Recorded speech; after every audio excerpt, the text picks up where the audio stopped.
A small circle of friends standing together facing a huge obstacle. At the center, a veteran who served our country for 15 years. This is yours. You have to kill it. John Sabatini was diagnosed with cancer nearly 3 years ago.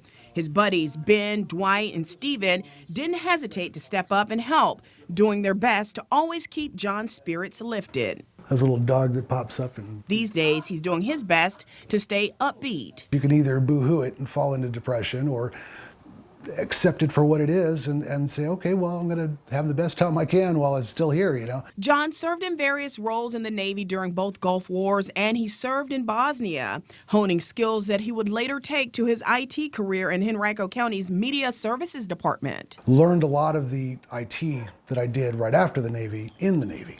We were the first ship to put a fiber optic LAN inside the combatant, which was neat. So I got in on the ground floor of a lot of things. He texted me. Ben Shepard was John's supervisor at Henrico County, but now considers him family. Just blew my mind of the stuff that he could do. He's the kind of guy that can do anything. It's the kind of, I mean, he's, at work, he's the IT guy. At home, in our circle of friends, he's the cook.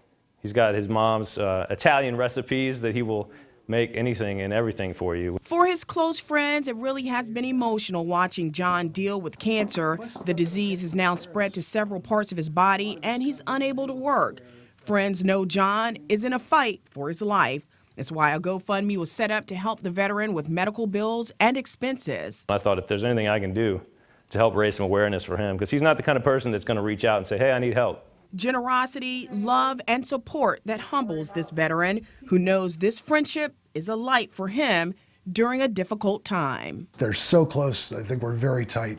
So again, I can tell him if I'm feeling desperate or frightened or however, and that stuff still comes. But it's really nice and important to have friends like that. Friends that he misses so much. He says he misses his coworkers in Henrico County. He says he really relies on Ben and Dwight and Stephen and Dave. He loves them. And I just want to tell you a quick story. He said they were sitting around one day, they were talking about his bucket list, and he said that he always wanted to see the Christmas tree in New York at Rockefeller Center. And they planned it all. They bought train tickets, hotels, they got it all planned out.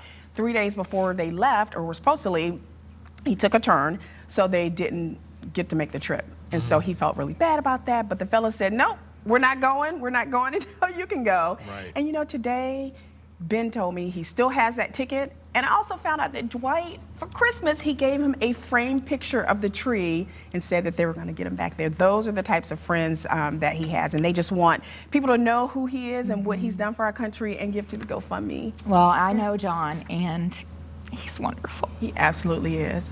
He absolutely, perfect attitude. Thank just you. Thank you for uplifting. doing that story. Oh, sure, absolutely. We thank him for his service. Yeah, Love you, John. absolutely. Thank you for your service, John. Yeah, and all the best. We hope you can get better and recover. Yeah. Get to We're praying that for you. tree Thoughts this and year. prayers. Get to that This tree. year, Go to let's New do it. York. Let's do it. All right, thank you, Shelby.